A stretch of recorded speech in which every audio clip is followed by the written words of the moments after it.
All right, time check, 4:07 p.m. And yes, you're still listening to 92.3 Nigerian Info. I am Kalada Karubatubo, bringing you hard facts. Yeah.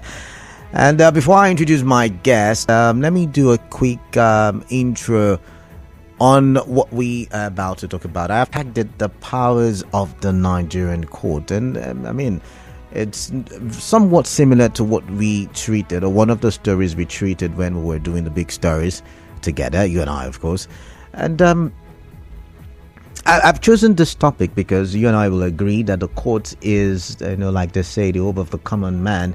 And why is it the hope of the common man? It's because we want society to be free from oppression, free from the hands of oppressors. And we've got a constitution, we've got a law, and we want to ensure that the law is what directs and dictates the actions that are, that are carried out in our society. And that's the reason why when the DSS and the NTS had that fight on Tuesday, so many lawyers, including the NBA, came out and they argued. A lot of people had different opinions and different notions about what happened. And top on that list was that the DSS did not obey the court order. Yeah, that's what they said. And that's what we will try to examine on the show right about now. We will try to check, really, if the DSS, which is a state actor, by the way, it's first of all, the DSS is a product of the law. So the DSS has to follow the dictates of the law. And according to the argument by some lawyers, that the DSS did not follow the due process, did not follow the law. I remember I told you not too long ago that the DSS was in court today asking the court to give it permission for another 14 days incarceration of Emefiele. Why? Because it had uncovered new charges, and it wanted to investigate and all of that. With military coup happening in and around Africa, you want to now come back to the law and ensure that the law has power in the country, right? You want to ensure that the court has got the right. Let's say we find out that, or we come to an agreement that the DSS did not follow the law, then there should be a way for the court to be able to enforce the implementation of its orders. And that's what we want to talk about today. And basically, that is what we want to look at. And that's why I've got the National Publicity Secretary of the Committee of the Defense of Human Rights, Ekine, Barrister Ekine.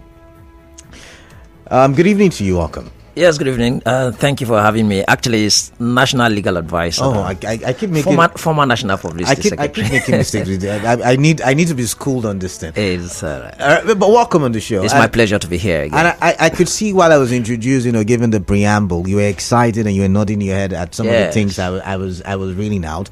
So let's get to the matter of discourse now. Let's start by examining whether the federal government is in the habit of disobeying court orders. What can you say about that as a lawyer, a human rights lawyer? Because, when someone takes the federal government to court, or an entity takes the federal government to court, and then the court makes a pronouncement in the favor of this person, and then the federal government refuses to listen to the court, that is some kind of infringement on the rights of the person who is going to petitioner, so to say. So, what can you say as a human rights lawyer about federal government's obedience to court orders? It's a bit small. It's largely absent in this society, in our country. There is no obedience, more or less, by state actors.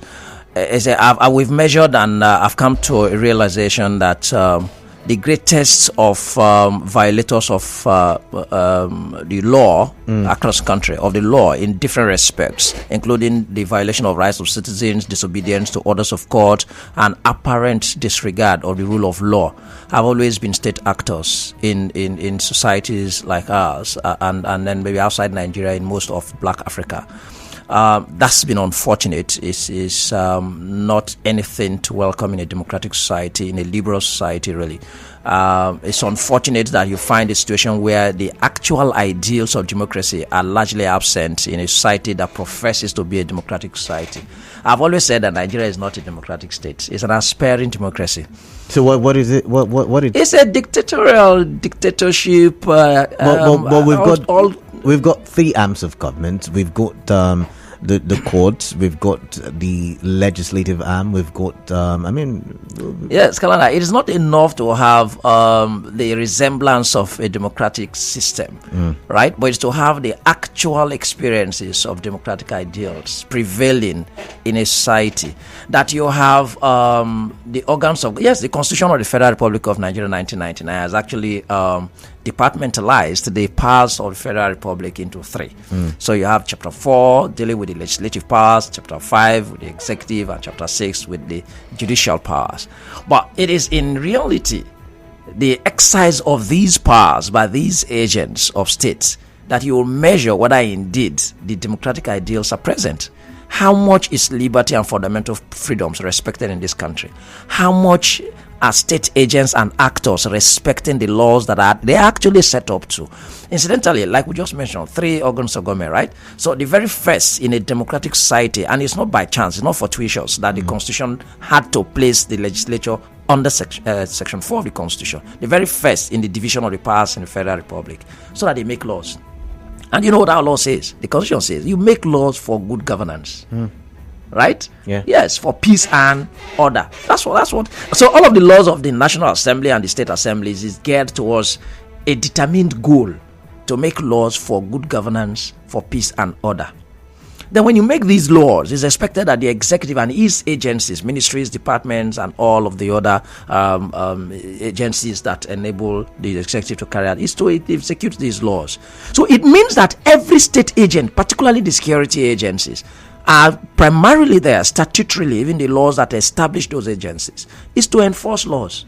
So when you find in a society where rather than enforcing laws, you are violating laws, it's not a democratic society. Okay. Let me agree to how you've defined things, and because I was going to say a constitution, but you have also used the constitution to back your argument. So, can you give me examples as a lawyer where state actors, agencies, departments, organs of the federal government, the executive arm of government that were established by law have failed to obey orders of the court? Can you give me examples like that? Yes, the Constitution of the Federal Republic of Nigeria, Section 6 particularly, take for instance, ensures that every order of government, that is the judicial organ of government, every order of the court or decision of court must be obeyed by all authorities and all persons, all institutions. And then you find a situation where, of course, the common experience in Nigeria is that courts will make orders, and you'd expect that state agents that are expected to enforce those orders will be the ones violating those orders, even right in the face of the court, both in the face of the court and outside the court. So you find situations where legitimate, authentic orders, valid orders of court will be made. And who are these? Between state agents and, if you like, state actors and Nigerians as other citizens not being in that capacity in terms of the measure and quantum of violation of orders of court, it is more by state actors in our own society. So you find every situation of someone being in custody and then the order of court legitimately and very clearly giving a directive, an order one way or the other, then the state will just look the other way. Between you and me and between Nigerians, we seem to more largely, if you like, respect orders of court than state agents would. I'm still waiting for an example. Again, yeah, I've told you, disregard to orders of court by state agents. Yes, I agree. Particular instances, they are numerous. Can we have had instances where, okay, let's take the most recent that has even been raging in our discourse, that every time you hear Nnamdi Kanu, you will hear, now Emefiele, you will hear judges of different courts and being invaded, and then rather than taking the procedure of law of investigation before arrest. It's not even what you're just stating here. It is a wrong procedure, wrong process of our laws, that because you've discovered some elements, some new allegations, because whatever it is by our law is an allegation, then you now hold somebody in custody. No, you investigate before you arrest. Okay. So when you find state actors not complying with procedures of law, it's also a violation of the laws themselves. So the Nigerian state, whether it is the police, whether it is DSS, but the most, of course, on our desk and talking point around the period within the last few days has been the state security services. The state security service is an agent of state that is expected to actually even enforce the laws according to the dictates and the pronouncements of court. And then when a court will make an order one way or the other, if you do not like that order, the process is clear. You go on appeal, not to arbitrarily disobey that order of court. Now you mentioned, and I'm happy the path that you just told. Now you mentioned Nnamdi Kanu, and you mentioned where, of course, there is a judgment of the lower court that asks that he be set free. However, there are two issues now. One, the federal government appealed and asked for a stay. That's recent. That's just recent. But there have been decisions and orders of courts granting bail, and you refuse to release this individual. Okay. So maybe if the recent one, but let me hear you. Well, this is where I'm now going to now. So you agree that they've been an appeal, but then there's also the argument of the kind of crime that he's being charged with. So when they go to appeal, there is the talk about keeping these persons. For instance, Emefiele and Nnamdi Kanu have got similarities. It has something to do with terror, according to what the DSS has told the media or the public. So what do you make of these arguments? In that stead. You see, as much as one would not actually get into the merits or otherwise of the matters quite before the court, but analyzing issues of law and then how the state agents have played out in their actions, then one would see that, you see, that yes, there's a difference between apparent disobedience of orders of court and then taking a legitimate legal procedure of appeal. I've always explained that there's a difference between appeal. Now, when you appeal against a decision of court, it is not seen to be a disobedience, because you've taken a legitimate step, legitimate procedure to either stay the execution of an order of court, a judgment of court, or to challenge because you're dissatisfied with that outcome of the decision of the court. But where you neither applied and obtained an order of stay, you also did not appeal against the judgment or the order, but you apparently arbitrarily refuse to comply with the order of court directing you to do one thing or not to do another, then of course you are in disobedience of that order of court. So if the recent with respect to, I think that's is Nnamdi Kanu, right, and then it's granted bail or whatever the order was, and then the court, the government, the state security agency or any arm of the government feels that okay, they are dissatisfied with that outcome of the decision of the court and chose to probably appeal or to seek some order of court to stay execution of that decision, then that's legitimate. But when we discuss these issues, it's actually in the context of where there is apparent disregard, disobedience of valid orders of court without an appeal, without an order of stay of execution of that judgment or that order. That's contemptuous. That is apparent disobedience of that order of court. Okay, so we have a break in about 3 minutes. So I'm going to quickly, so you've said that when you appeal, there's a legitimate process. But then you took us back to some 2-3 years ago when Kanu was granted bail, and then is it the DSS now? The DSS refused. The state security service. Yeah, they refused at the time, to, I don't know what the argument was then. And then we're talking about the Emefiele's situation now, where they have not gone to court today to say they have new charges, they've uncovered new things, and these are the new things. And so for that reason, they want to keep him for 14 days to be able to properly investigate. What should a court do when there is the systemic or technical or even apparent refusal to obey a court order, like in the bail situation of Nnamdi Kanu, and now Emefiele's bail situation? Is it Canada? The interesting thing here is that all courts have a responsibility to enforce and ensure the enforcement of orders of courts, of all other courts. If it's an order or decision of the Supreme Court, then every other court from the Court of Appeal down to the list of all the courts in the hierarchy have the responsibility to ensure the enforcement of those decisions of court. So if you ask me, I would rather say that I think the very first institution that would ensure the respect to the orders of court is the court itself. So the judiciary has got to rise up firmly, more determined, to ensure that we live in a society where if a judge makes a pronouncement, if a judge makes an order, and a judge makes a decision one way or the other, especially when it is executory, then of course it must be complied with. And any individual, any authority that refuses to comply with that should be disciplined according to the provisions of the law. Interestingly, we have laws that already exist in terms of enforcement of judgments of courts and orders of courts. But then again, when it comes to enforcement, you mentioned separation of powers. You mentioned the Constitution making departments, of the three arms of government. But when it comes to implementation, it's the executive that will, and it's the executive that is a party to the to the matter. So how can the court then implement, being that the court is just there to interpret the law, or even make law in certain cases where they give judgments, right? Secondly, can terror, the national security that sometimes these people flaunt in our faces, be an excuse as to why there should not obey court order? Yeah, there could be justification where for certain reasons of safety, national security, and public interest, that certain rights of citizens may even be suspended. In the same guise, you could have situations where, for national security, but it is not by pronouncement, it is by real situations of threats to national security. Not by somebody just imagining. No, not by imagination. You must indeed show real terms of threats, palpable threats to national security. Not someone just say, look, if we release this person, he'll be a threat to how? And you haven't been able to say how, and not just saying as well, but show indeed clearly, without any doubt, that the release of this person will threaten national security, because fundamental rights indeed are fundamental.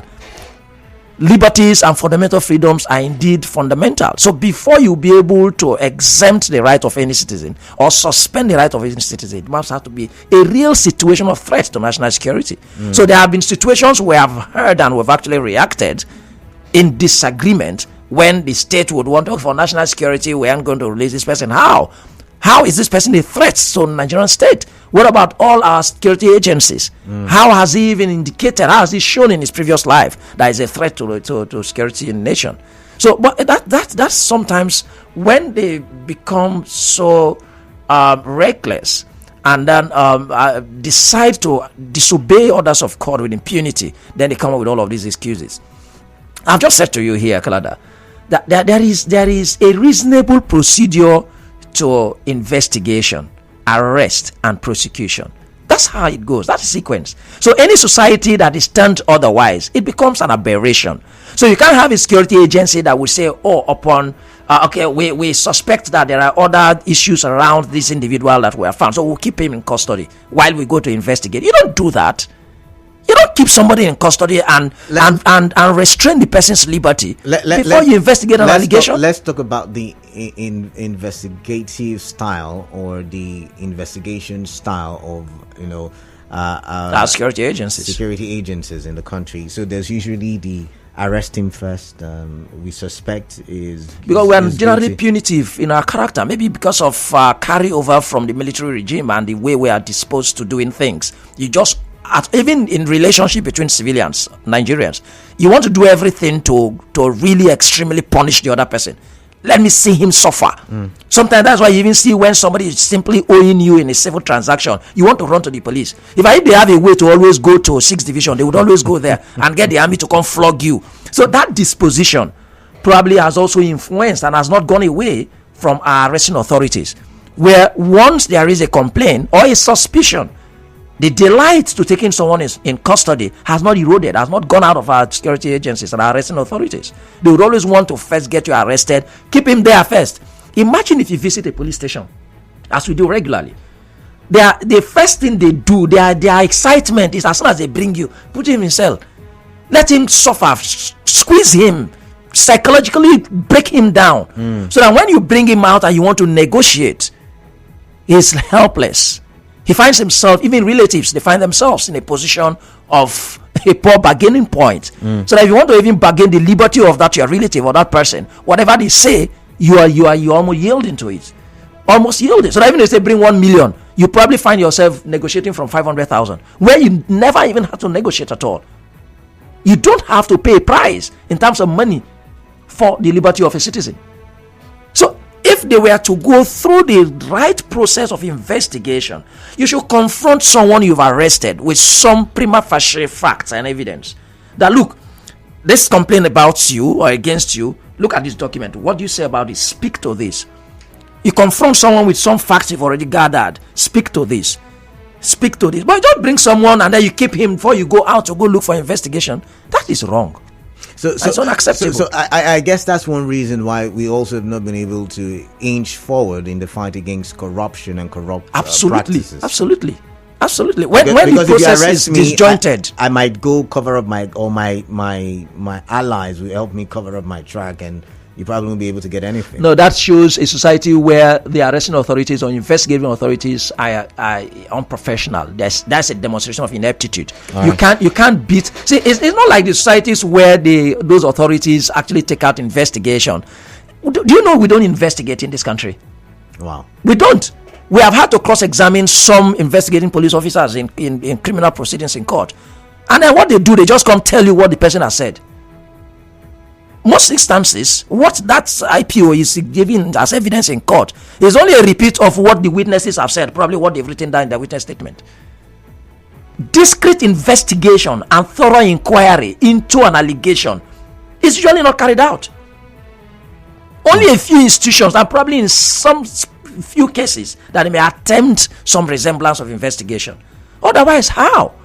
If you got a report about someone and then the person isn't quite aware about that report in the first instance, and then you're carrying out some discreet investigation to come up with some fact and you confront the person, I think any institution that gets close to that is the EFCC. Most of the arrests by the Economic and Financial Crimes Commission, they are interrogating you and confronting you with some level of evidence they've got already. And that's why most of the cases we have had in connection with the EFCC, you see dossier of documents. So now let's go back to the courts now. How can the court, given it does not have the power of the executive, how can it implement or ensure the implementation of the orders it is given, especially when the party to the case is a state actor? You see, the compartmentalization of organs of government is not for the purpose of confrontation, like one is fighting against the other. Okay. All of these powers belong to the Federal Republic of Nigeria. So it's just one power. It's one person that owns it. Okay? Now, so it's not expected that the arresting authorities or the security agencies to enforce orders of court to act in favor of other executive arms or ministries or departments or agencies of government, because they're all complementary one to another. Now, if the court, I'll speak to the judgment enforcement modes. If the court, for any reason, has got to order that some person who is in disobedience of an order of court or decision of court should be committed through a committal process to prison, yes, they would have to ask the police perhaps to get that person arrested and produce the person and get the person committed to prison if it's not within the court. Because there are two aspects of contempt court. Either it is in the face of the court or outside of the court. If it's in the face of the court, it's just simple. You are in court there, so the judge just ordered that they should take you straight to the correctional center and commit you to prison. So the orderly, which of course again is an element of the executive arm, but I've said it's to complement each other, takes you there immediately, and then before you know, they just take you don't go to your house. It's from the court there you are taken into custody. Now, but if it's outside, you get the order of court to get that person be produced and to come answer why he should not be committed to the correctional center. And then the person is brought and become. But the problem we have had, which is what you're raising, is these agencies that would have to produce that person, bring the person to the court, even when the court is determined to ensure the enforcement of the order of the court. Like I said, as if I don't know that the realities in Nigeria may be different, I have said that it's the courts that indeed will take the first step and of course more determined to ensuring the obedience of orders of court. As I said, it's amongst us, the judges, the lawyers, and everybody in the judicial system should be able to actually, because if there is no respect to the orders of court, then there is no respect to the judiciary, then there is no respect to the judges themselves. Now that you've mentioned, now let's go back to one time when there was a call for the arrest of the IGP for contempt in court. In such a situation, yes, and it wasn't brought because his men were to bring him, and he didn't bring until he left. My question is, I'm going to, or let's even bring it to now that some are saying the DSS has disobeyed the orders of the court. How do you arrest these people? Let's say for the police, it's the police that arrests, the IGP, right? Let's leave that one now for now. Let's say the DSS. Who is going to drag the DSS DG to the court? You see, this question you asked is just because we're in Nigeria. That's why this question. Yes, otherwise elsewhere, it doesn't matter whether it's the Director General of the State Security Services. He could be arrested. It's not immune. No individual is immune. So now, the reality here really would have been that the courts will make an order, and every order of the court should be enforced. Even if the enforcement is actually to be carried out by the police, the simple answer to your question is it would have been the police that the court will order and mandate to go bring that person, because it's not the bailiff of court that will go and bring the person. It's not the other registrars of court that are civilians that will go and bring the DSS official. But those DSS officials that were there, as far as I'm concerned, I am conclusive about it that whatever happened in Lagos was criminal. Whatever happened in Lagos, let's get to that, was an offense in itself. Whatever happened in Lagos was a disrespect and disregard to our laws, not just about disobedience of the court itself. Is it when you find people fighting on the street, they say it's affray, isn't it? And then the police are expected to arrest anybody constituting public nuisance, right? Conducting yourself in such a way that will breach the peace. Wasn't that breaching the peace? So were they exempted? So the police would have arrested both the NCS. They were committing offenses. But we live in a society where we don't see things that way because it was the DSS. Look at how they were all mauled there, and then you are creating some. Everybody there at some corner of the video that I watched, they were running away. The journalists were just minding because you can't imagine any discharge there. I think they were already trying to carry the gun up. Yes, the video that I saw. And then in this country, the next you will hear it was accidental discharge. There is never a discharge that will be accidental. Someone would have actually pulled the trigger. But that's the unfortunate thing. So Kalada, straight away would have been an order of court goes to the Inspector General of Police. He has a constitutional and statutory responsibility to carry it out. And carrying it out would mean to get the person that is on that order arrested. So if it was against the Inspector General of Police, then of course, in a responsible society where the rule of law is upheld, because you are not above the law, the prophecies of what the court will indeed say are nothing more pretentious is law. Meaning that the pronouncements of court themselves make law. Let's go to Tuesday proceeding, where still on whether they obeyed the law or not. Now they're focusing on the DSS. The court pronouncement was 20 million naira bail, and then he should be in the correctional facility pending his ability to meet the bail conditions. At that point, what should the DSS have done? Legally speaking, they should have gone home. Just go back to their offices. And if they have, like you're just stating now, if they have any other reason they think that would cause an investigation that will lead to his further arrest, it's entirely a different thing. Not the issue that brought them to court at that instance at the Federal High Court. And then leave them. After all, the Nigerian Correctional Service is also a state agent. And then they are not acting on their own by an order of court. It's just a disregard and disobedience of an order of court, Kalada. And that is apparent in our society. Otherwise, the Director General of the State Security Services should be summoned before the Federal High Court. But will he go? The Chief Judge, he should go. If he doesn't go, he should be committed to prison. Now, this is why I'm asking. We've seen the situation. Let's go back to the Constitution like he taught us, the separation of powers, like he said. We've seen where lawmakers have called some members of the executive to appear, and they did not appear. And they said they cannot appear, that they have got busy schedules. We've seen that happen. What then is the difference between the legislative and the judiciary? They're all, yet again, arms of government. So what is the guarantee that, for instance, that the DSS DG or any other person who's responsible, they say they're going to probe it. That's one of the big stories we talked about. What is the guarantee that the court can do anything about it, yet again, given the Nigerian context? I'm afraid that there's actually nothing really. The discussion we're having is the ideal and what actually is in Nigeria. I'm afraid if anything really is going to happen, but I had preferred some recommendation that I thought that if we're going to be all erratic, permit me, not advisedly anyway, in this society, probably to get certain things right, then to demonstrate that kind of commitment. If my constituency, the judiciary, if we could have a Chief Justice of Nigeria at some point that could think this way, with this active, and a Chief Judge of the Federal High Court, or the heads of all the other courts, you say, okay, fine.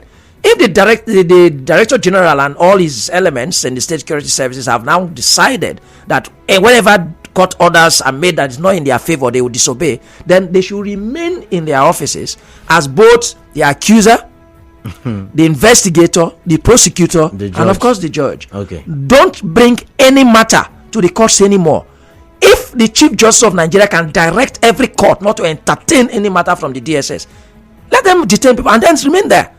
But is that what it is? But the people will suffer. That's not what it is. But the people will suffer, because if you detain people, and people, for instance, remember towards the end of Amiche's period where the courts in Rivers State were shut down, people suffered because there were people in the correctional service who wanted to ensure that the court had their cases, and some of them were billable offences, and they could not hear. No, my recommendation isn't about closing the court. No, my point is, I'm going somewhere. Okay. If the DSS cannot take matters to court, there are people in their custody who will be praying that I want to go to court so that my matter can be heard, and my matter might just be a billable offense. No, there's a difference between the matters brought to the court by the DSS and the matters brought to the court by citizens.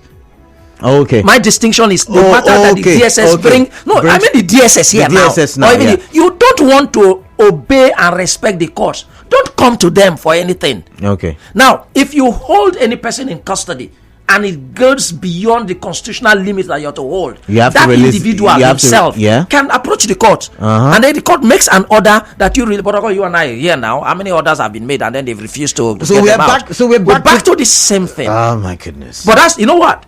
Now, if all these recommendations don't work, then the last of what I have said is the likelihood of what will happen in the society. I have said disobedience to orders of court breed arbitrariness. It breeds high-handedness by state agents. But the ultimate is that when citizens are fed up, it's not a recommendation, but when citizens are fed up, then it breeds anarchy. All right. Anarchy in the sense that now no longer the state agents being high-handed, but citizens being fed up with the high-handedness of state agents, and then they react. I pray that we don't come to a day where the Nigerian states we get that kind of massive reaction. All right. That may probably even transcend the kind of the NSAS movement. The NSAS was deliberate by those that are organized, including the human rights community. It was deliberate not to be quite an anarchy, but to demonstrate the dissatisfaction of Nigerians as to the brutality of that, not just that sect of the police force, but all of the actions of security agencies and arresting authorities in that regard. All right. But I pray it won't get to that point. We pray. I'm joining you in that prayer, actually. But this one, someone is asking a question. Jackson from Aba. He says, please, I want to know from your guest whether there are special cases where court judgments shouldn't be obeyed. There is none. That every citizen, every authority, every individual is expected to obey every order of court. None. All right, it's time for you to join the conversation. If you're listening, the number to ring the studio with is, or numbers are 0817-923-0002. First number, second number 0817-923-0003. WhatsApp number to drop your thoughts via message 0809 030 6416. And of course, you know what we're talking about, the power of the Nigerian court. From what you've heard my guest say, Ekine, who is the national legal advisor. No, who's the lawyer? That's what lawyer. Okay. So that's your jurisdiction, so to say. That's your sector. He's in the legal sector, and he has come out to say that it be as it be, he get as it be, it be as he gets. And he's saying that this is the ideal, but in Nigeria the ideal does not work. What then is the power of the Nigerian courts, even though we know the Constitution has empowered the judiciary? Fine Man from Okrika is calling. I'll start with Fine Man. Let's hear your thoughts. Hello. Hello, Fine Man. Yeah, quickly.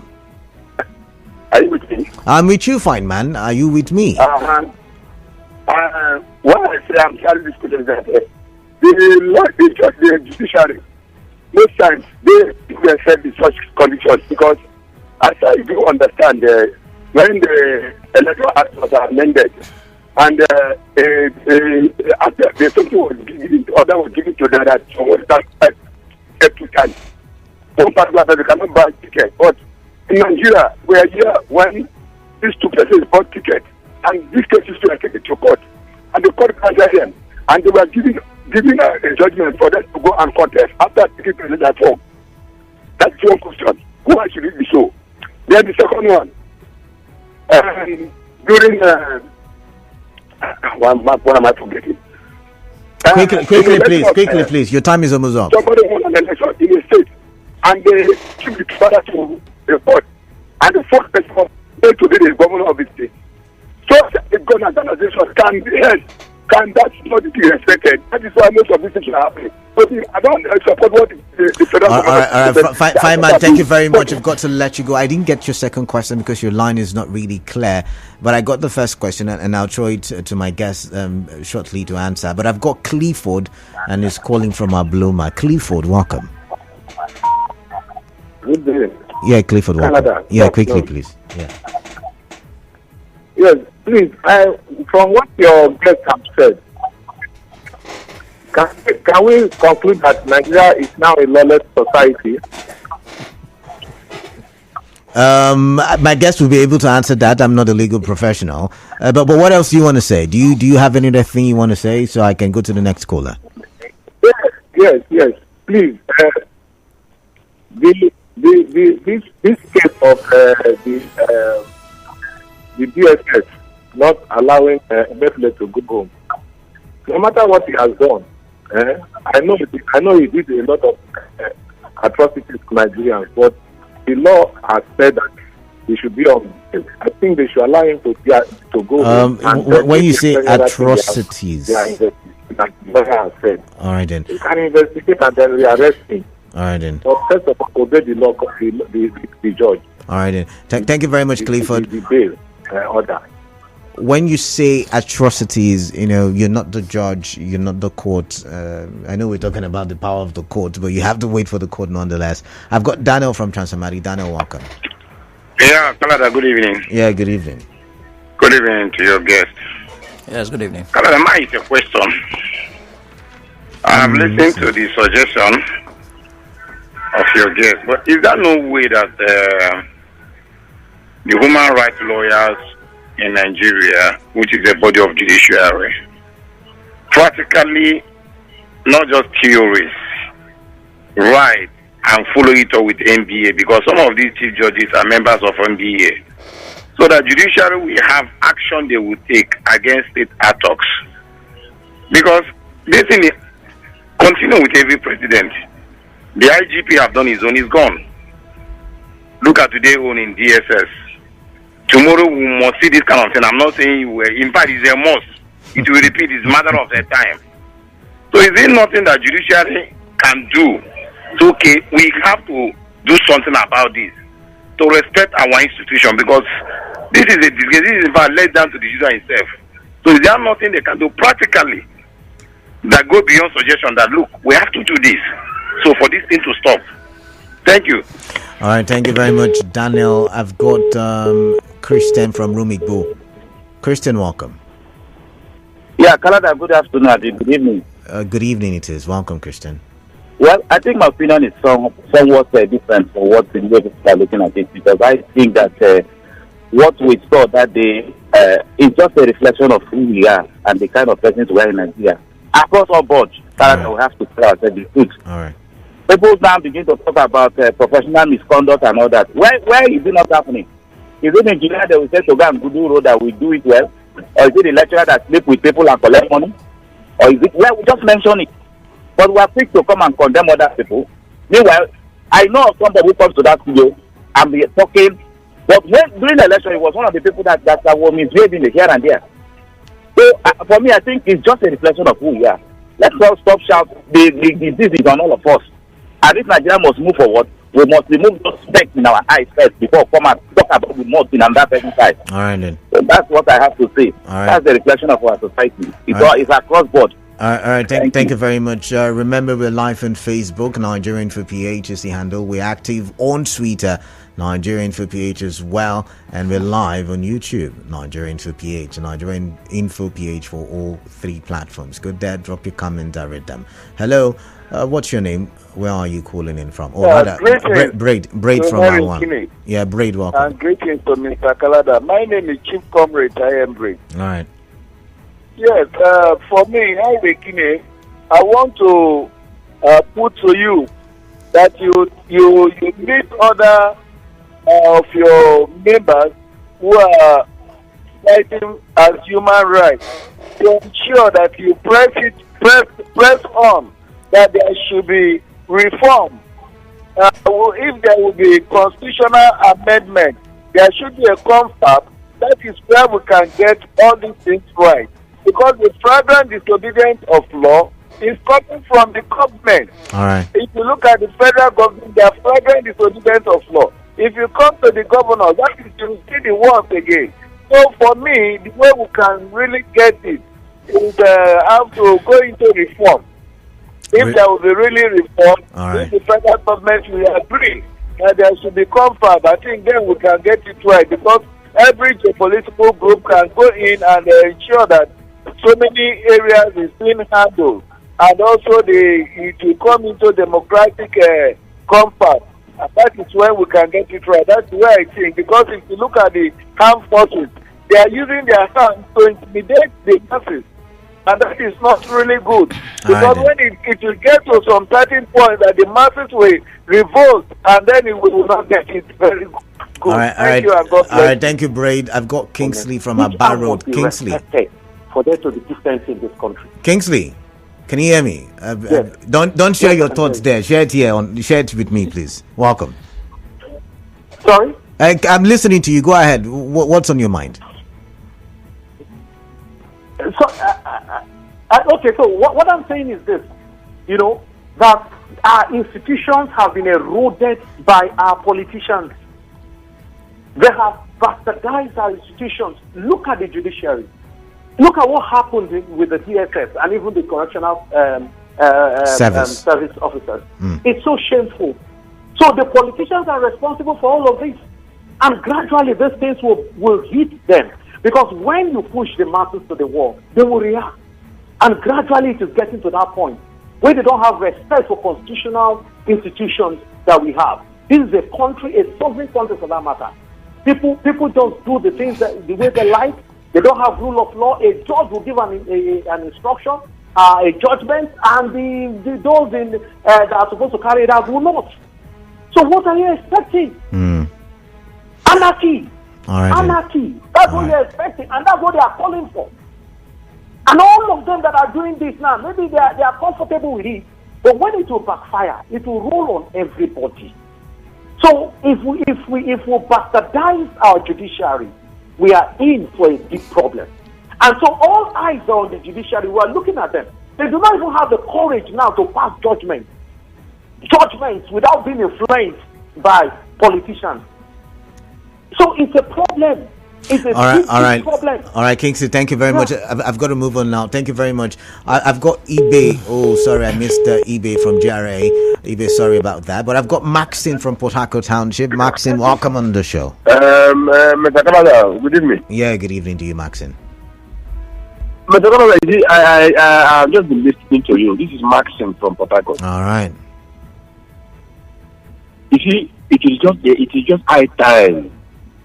It is just high time we put an end to this GSS impunity. It's just getting on our nerves as Nigerians. It's getting too much of them. Now, but I also blame the judiciary on one part. The judiciary herself knows. She knows that these people have been a serious disobedient people of court orders. They are serious, they know them. So why can't they stand against them once and for all? When it is time for the public, they want the public and the poor other people of Nigeria to obey the court order. Any side that are not order against government agencies, they will obey them. And you want stability, you want everybody to obey, you want everybody to be patient, you want everybody to be doing. Why is it against you will obey? Now Nigerian Labour Congress has been obeying court order, that's why they're not going to strike. Because the federal court gave an order. But if the federal court gave an order against government, they would obey it. All right then. How many times have the federal court given an order against government and governors? Pay these people, look at the one of look at the one of pay this one, they won't pay. All right. But you want them to be always giving court orders against public, against the people of Nigeria. And they expect to obey it. All right, Maxine, thank you very much. It's just getting around too much. All right, thank you. Sorry, take a chill pill. Don't be so angry. I know the situation is not really nice. But to my guest now, to you, Mr. Ekine. Yes. One of the callers said it is self-inflicting. That in time past they have had certain shoddy orders that and so maybe that's why they have lost a little bit of credibility or so much credibility. And they give examples during the electioneering period. There was the Ahmad Lawan, the Senator Pabio, some of those issues that some say, I'm not a lawyer, so I'm not going to join them, but some say went against the Electoral Act. So what's your take on that? Let me say quickly that the NJC has a firm procedure for discipline of judicial officers, and I must say that we have had much of erring judicial officers really disciplined in that regard. Within the judiciary, in terms of inadequacies of some of judicial officers, that agency of government, that institution of government, is the regulator of the activities of judicial officers, and the punishment has been coming. Now, yes, perhaps when you say someone is not respecting you, you could actually also draw from how much you have acted in a way that you'll be deserving respect. We agree that there are some elements in the judiciary that we need to be disciplined. And that's why the NJC has actually been doing that. But beyond that, what we're saying here isn't about giving a judgment that you're not happy about. We are talking about disobeying whatever judgment or decision of court that is made. The procedure of law is that if you're dissatisfied, so including those electoral decisions, if you're dissatisfied and you thought that the judicial officer turned the law down, right, you go on appeal. It's not by disobeying that order of court. The reason the courts are set in hierarchy is such that if a trial court, depending on how that trial judge saw the facts before him and sieved and understood the facts before him and the evidence, and then came up with a conclusion in his findings, said this is the way I hold. If you're dissatisfied, a second opinion is sought at the higher court. So if it is a trial court at the high court, or let's say the magistrate's court, you go to the high court on appeal. If it started from the high court, you go to the court of appeal on appeal. The same way it goes on to the court of appeal and then to the Supreme Court. But in the case of disobedience of orders of court, it cannot be the making of the judge who makes an order. Let me tell you something, Kalada. And I referred to a judge that I was in his court a few days ago. I was moving an application for substituted for order for substituted service, and you know what the judge said? And that shows you how proud they are with their decisions, with their orders. He said, do you want my order to be flying on gates and walls of, give me a specific, not either this or that? That's to tell you that the judges are very proud of what comes out with the court decisions and orders they make. All right. So if an order of a court is made and is flouted, is not obeyed, it's even a disregard to the judge himself, the specific judge, before even talk about the judiciary in whole. Yes, the judiciary as an institution should protect all the other judges. There's somebody who was talking about possible reforms. Yes. If we look at our legal framework as they are today, if there are areas where we may need to stiffen some of the deterrence, the punishment, to assume that we may deter some of these already errant officers, we may look at it. But it will interest you to know that we have already sufficient provisions with the intention to ensure the obedience and enforcement of orders of court, beginning with the Constitution. It is clear that the Constitution says every court must enforce and every authority must obey every order of court. How much more do we need to? Because the drafters of the Constitution envisaged a sane, normal civil society, not the kind that some DSS officials will behave as if we are somewhere else. Okay. The same way, Canada. Yeah.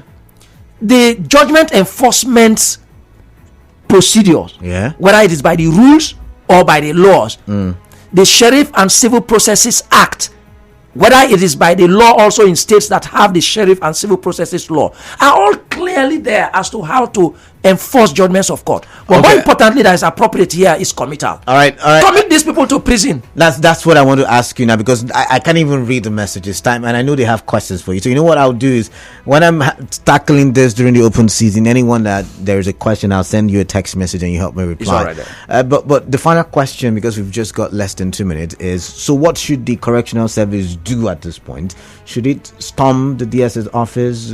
I mean, like you said, they have the right, to go pick up Emefiele and put him in their custody, or should the DSS just honorably hand over Emefiele? So what is the right thing that should be done at this point? Is it with synergy that we all expect of our agencies? That should have been what the later assertion should have been what we expect, that the leadership of the two institutions that are supposed to work in synergy should just address this off the public scene. The DSS, does it mean that the DSS actually took him back to their custody? Yeah, something like that. Because they handed over after when they saw that the process was getting. I didn't get to that point. When it was getting really violent. So you could see this is an apparent disregard and disobedience of the order that was just made that moment by a court, a judge of the Federal Court. But the DG of the DSS, apart from whatever in the internal investigation they want to carry out, they should hand the man over. Let us know as Nigerians. All right then. All right. At this point, I've got to let you go. Ekine, the National Legal Advisor